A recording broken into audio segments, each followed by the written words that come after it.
Hər kəsə salam. Bu videomun mövzusu təmir deyil, ancaq təmirlərimizdə diaqnostika zamanı bizim işimizi asanlaşdıracaq bir cihazın təqdimatı olacaq. Masam üzərində 2 ədəd DDR tester var. Təbii ki, bunu fərqli bir adla da deyə bilərik. DIMM tester, DDR tester, DRAM tester, RAM tester. Hər nəysə, nə istəsəniz bu cihaza ad verə bilərsiniz. Bu arada bu iki cihazı mənə Ukraynalı kollegam olan, həm də dostum olan Maksim tərəfindən göndərilib. Biri DDR3, digəri isə DDR5. Əslində təqdimat üçün DDR5-ə daha çox üstünlük verəcəyəm. DDR3 də təbii ki, hələ də günümüzdə aktual olaraq anakartlardan sayılır. Yəni köhnə sayılsa belə, ancaq hələ də təmir proseslərində qarşımıza çıxan bir DDR növlərindən biridir. Əslində bu paket mənə demək olar ki, bir yarım ay olar məndədir. Lakin əlimdə DDR5 bir anakart, laptop anakartı olmadığına görə təəssüf ki, videonu gecikməli oldum. Əlimdə bir Asus ROG Strix notebook var və DDR5 ilə təchiz edilib.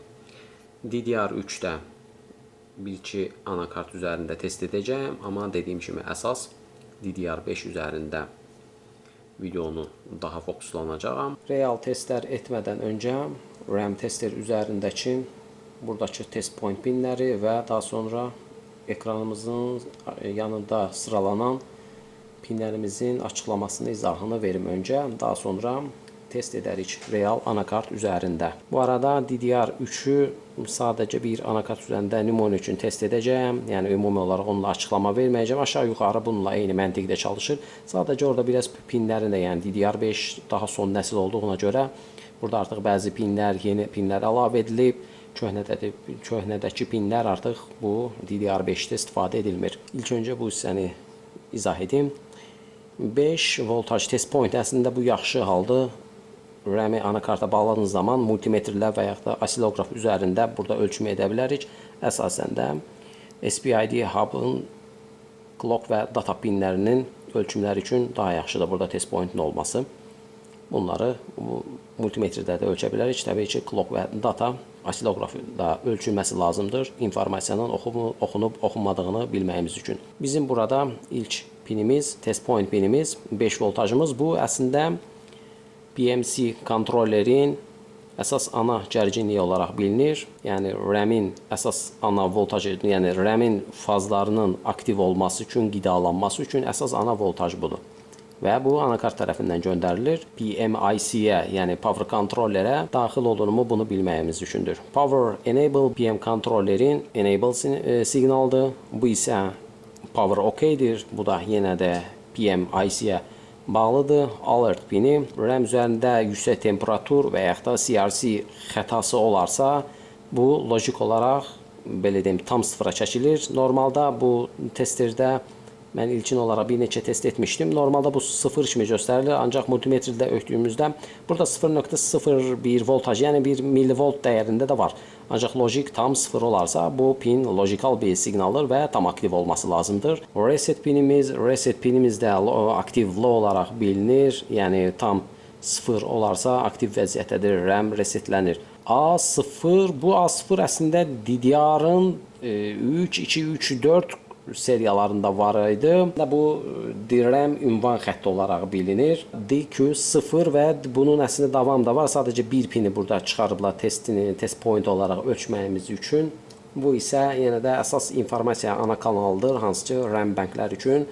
DQ63-ə qədər səhv edəmsə bunun uzantısı var. Yəni bundan sonra sadəcə birini çıxarırlar. Təbii ki, normalda birini ölçəndə də düşünürəm ki, yetərli olur, yəni aktiv olub olmadığımda. Bu isə SPID hub. Bu arada qeyd edim ki, artıq DDR5-lərdə ayrıca bir EEPROM-dan istifadə edilmir. Çoxlarında artıq kompaktlaşdırılıb və SPID hub olaraq bilinir və bu pinlərimizdə yenə də bizim SPID EEPROM-umuzun informasiyanı, yəni SPID hub'ın daxilindədir. Çünki sadəcə EEPROM deyil, daxilində başqa bir bloklardan da ibarətdir və bu hər iki pin osiloqraflarda və ya da multimetrlərdə burada gərginliyimizi ölçə bilərik. Buradakı SA isə SPID və SPID hub və PMIC ilə sideband xəttidir. Bu da informasiya bir kanaldır. Əslində bu da önəmli bir pinlərdən biridir. Ekranımızın kənarında isə burada sıralanır. Təbii ki, hər bir belə deyim qeyd edilən siqnal adı burada ekranda bu formada ardıcıl olaraq buna görə yazılır. Birinci 5 voltaj yenə eyni ilə buradakı əsas ana voltajdır. Reset pini RAM-imizin ümumi reset pinidir. Power enable, power good. Bunlar çox önəmli siqnallardır. Çünki PMC kontrollerin PMIC-nin tam olaraq power OK olduğunu bildirir. SPID burada indi baxarıq, bir qoşub baxdıqdan sonra görəcəyəm tam olaraq bura gərginlikmi yoxsa bu ümumi kommunikasiya xəttidir əslində. Posta bildiyimiz RAM post olaraq bilinir. Yəni RAM-in hansı postlardan keçdiyini buradakı düymənin daha sonra göstərəcəyəm rejimlərlə dəyişmək olur. Baxın bu 3 düymənin vasitəsilə. Bu arada bu RAM-in üzərində 2 ədəd bizim faz gördüyümüz RAM banklar da çünki artıq bildiyiniz kimi DDR5-də ayrıca anakart üzərində RAM fazından istifadə edilir. RAM dövrəsi, yəni əsas anafaz dövrəsi bu hissədədir. RAM banklar buradadır və digər voltajlarımızı 1.8 olsun, 1.1 olsun və s. bu voltajları artıq PMIC təmin edir. Anakart start aldı. Bu aşağı hissədə deməli 5 voltaj fazımızda bir LED yanır. Burada isə reset pinində LEDimiz aktivdir. Daha sonra ekranımıza baxdığınız zaman 5 voltajımız əsas ana voltajını deyir. Buradakı reset pini logical 0 dəyərini göstərir. Aktiv olduğunu bildirir burada. Daha sonra power enable 3.2, 3.2. Daha sonra baxın burada bu düymə ilə bu formada dəyişdirmək olur. Burada diqqət edək, yavaş-yavaş hansı ki burada sıralananlar yavaş-yavaş çevrilir. Deməli, enable power good, daha sonra alert pini. Bu arada alert pinini də burada qeyd ediblər. Alert pini 0.07 normaldır əslində bu. Tam 0 deyil, logical high deyil. Power good da bu, daha sonra alert. Daha sonra 5 voltaj, yəni davamlı reset olaraq keçir. Daha sonra baxın bu düyməyə bastım. Bu idimi? Tamam. Bu düymə ilə isə buradakı ekranı dəyişə bilirəm. SPID adres xətti olaraq bilinir. Bu da postkodumuzda da 4 post olduğunu deyir. Tamam. Bunu dəyişdirdik. Tamam. Burada 2 səhifə olduğunu bilinir. Az öncə buradakı siyahı burada da çıxır. Bununla ikinci siyahıya keçirəm. Sadəcə bunu bilmədim. ADDR bilmirəm tam olaraq burada nə voltaj olaraq qeyd ediblər. Bu SPID adres xətti olaraq bilinir. Register bitlərdir. Yəni burada da postumuzdur baxın. Bu post siyahısıdır. Son olaraq asiloqrafımızın köməyi ilə SPID EEPROM-umuzun oxunub oxunmadığını test point üzərindən baxacağam. Bu arada DDR3 və DDR4-də clock və data pinləri 3.3-ə pull-up olaraq çəkilir, ancaq DDR5-də biraz fərqlidir. 1.8-ə çəkilir və bu 1.8 fazı PMIC tərəfindən təmin edilir. Burada da kiçik bir induktoru var. Sadəcə data pininin ölçümünü edəcəyəm. Anakarta start verdim və bir ilkin oxunma gördük. Bu yaxşı aldı. Sistem yükləndikdən sonra bizim data pinimiz logic 0 dəyərini alır. Multimetr ilə ölçdüyün zaman 200-250 mV bir gərginlik görə bilərik. Clock pinimiz aktivdir. Clock pini olduğuna görə B ehtimal ki aktiv vəziyyətdə qalır. Ancaq data pini sistem yükləndikdən sonra, yəni SPID EEPROM oxunduqdan sonra üzərindəki SPID hub üzərində PMIC və SPID hub üzərində əlaqə qurulur, SPID oxunur və daha sonra data pinini aşağı çəkilir. Dediyim kimi DDR5-də artıq daha yeniliklər var. Həm informasiya kanalı baxımından, həm dizayn baxımından, həm də pinlərin adları artıq dəyişdirilib. Fərqli yeni adlar var və əsas maraqlı məqamda dediyim kimi data pinimizin millivolt dəyərində olmasıdır. Ancaq DDR3 və DDR4-də biz bunu normalda daim aktiv vəziyyətdə görürük. Sadəcə ilkin oxunuşda informasiya olur, daha sonra düşmə keçir. İndi isə DDR3 RAM testerimizin cihazındakı o cihazımızın üzərində olan həm ekranımızın sağ tərəfində qeyd edilən adların mənasını qeyd edəcəyəm və bir də qoşulan slot pinimizin aşağısında olan test point nöqtələri və bu test point nöqtələrinin nə mənaya gəldiyini izahını verim. Birinci pinimiz VDD. VDD anakart üzərindəki olan 1.5 RAM üçün təmin olunan faz çıxışıdır. Biz buradan RAM testeri bağlayır. Buradakı test point nöqtəsi ilə multimetrlə və yaxud da asilografın köməyi ilə bu nöqtə üzərindən 1.5 voltajımızı ölçə bilərik. Və təbii ki, burada bu arada altındakı qeyd edilən sayı isə burada hansı pində olduğunu qeyd edir. 75-ci pinimiz VDD, yəni 75-ci pindən çıxarılan bir yerdir. Təbii ki, VDD RAM slotun bir neçə yerlərində qeyd edilir. Növbəti pinimiz VRDQ. Bu VRFDQ olaraq açıqlamasıdır. Data Byte Line Reference Voltage pinidir. Data DQ və DQS, yəni data və data strobe siqnallar üçün referans voltaj təmin edən bir pinimizdir bu. Test point nöqtəmizdir. Bu pinin voltajı VDD böl 2, yəni 1.5 böl 2, 0.75 voltajımız burada olmalıdır. Qısa olaraq 0.7 voltajı burada görməyimiz lazımdır. Növbəti pinimiz isə VRCA. Bu da yenə də referans bir voltaj pini olaraq bilinir. VRFCA Command Address Reference voltaj pinidir. Adres və clock siqnalları üçün referans voltaj təmin edən bir pinimizdir. Bu da eyni ilə VDD böl 2, 0.75 voltajımız. Yəni millivolt olaraq da bunu deyə bilərəm. Yəni 750 millivolt bir voltaj görməyimiz lazımdır. Növbəti pinimiz VTT. VTT voltajının açıqlaması Voltage Termination mənasına gəlir.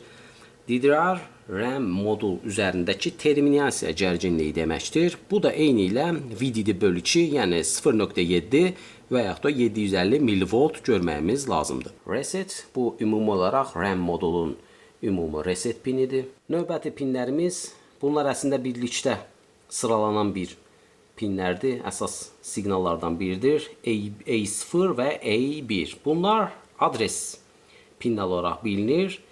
DDR RAM-in daxilində, üzərində olan RAM bənklər, hansı ki, baxın bu.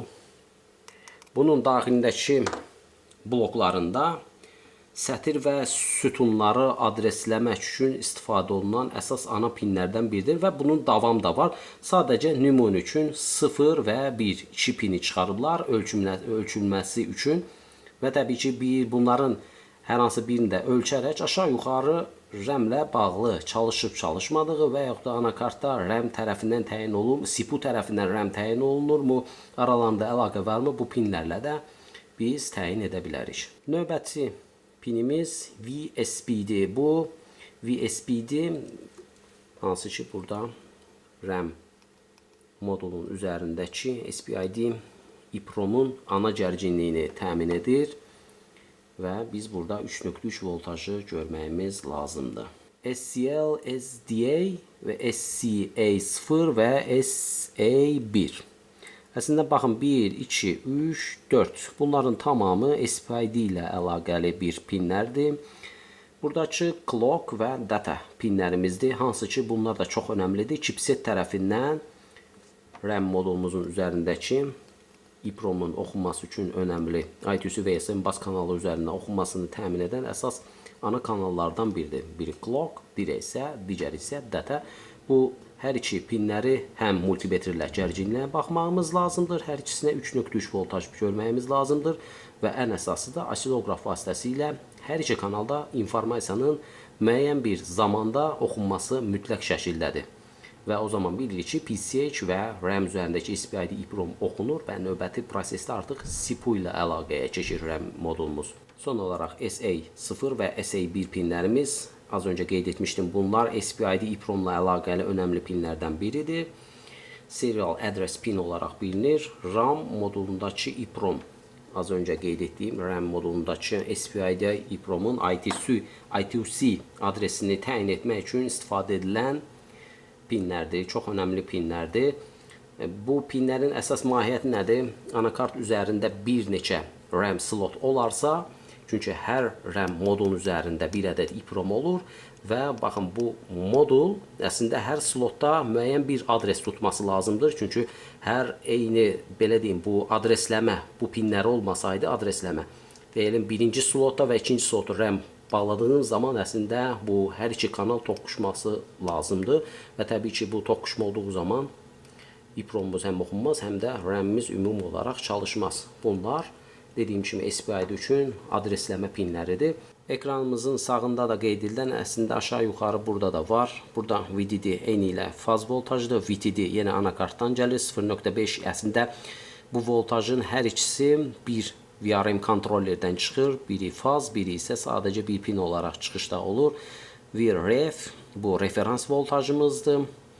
VSPI'di. Az öncə burada göstərdiyim VSPI'di ilə eyni pindir. Bu da həmçinin baxın bu VRF siqnalımız bizim VDD böl 2 voltajıdır. Həmçinin də VTD-də. VTT voltajlarımızda. Daha sonra SPI'di. SPI'di əslində az öncə burada göstərdiyim serial address pin olaraq bildiyimiz bu pinlərin əslində bir növ burada belə deyim adresləmə kod olaraq biz burada görmüş oluruz. Burada post isə post kod olaraq görünür. Müəyyən bir kod çəkir. Əslində buna daha sonra anakart üzərində baxacağım. Görə aşağı-yuxarı burada kodlama nə tipdə, hansı cinsdən qeyd edilir. Tam olaraq bunu ekranda görməyim lazımdır. Anakartımıza normal DDR modulunu bağlayaq. Daha sonra testlerimizi də bağlayaq bura. Vida blok aktiv oldu və burada biz əsas VDD voltajımızı görürük. Daha sonra VTT qaydasındadır. 0.75, 0.75, 3.3 SPI-də adresləmədir. Post isə 00. Bilmirəm bu nəyə görə post burada ümumiyyətlə görünmür. Yenə də bunu istehsalçı ilə bir əlaqə saxlayıb soruşacağam. Bu arada anakart arxa planda işləyir. Daha sonra burada dəyişdirdiyimiz zaman SPI-də adresləmə postu burada 00 olaraq göstərir. Daha sonra bu baxın buradakı sıralamada dəyişir. Bu animasiya belə deyim sıralı olaraq keçir. Hansı ki bu hissədə qeyd edilənlər burada da eyni ilə qeyd edilir. Daha sonra bir dəfə bastığım zaman belə bir siyah açılır. Siyahının 3 səhifədən olduğunu qeyd edir. Yenə burada da gərginliyimiz qeyd edilir. Daha sonra burada artıq SPI-də adresləmə üçün az öncə 50 idi, elə deyilmi? Adresləmə pinlərimizdə, bitlərimizdə daha doğrusu bit cinsindən qeyd edilir. Anakart əslində söndü. Nəyə görə? Çünki soyutma sistemi də yoxdur açığı. Yenidən bir test edəcəm.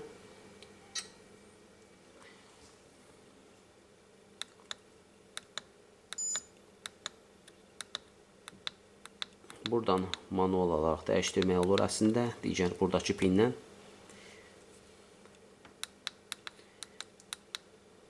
Burada ikinci səhifədir, üçüncü səhifədir. Bir də vurduğumda isə SPI-də adresləmə olaraq keçir bura. Geri dönmək üçün 53 olaraq SPI-də hexadesimal kodu alıb. Böyle aşağı-yuxarı digəri ilə eyni prinsipdə işləyir. Düşünürəm ki, artıq videomuzu yekunlaşdıra bilərik.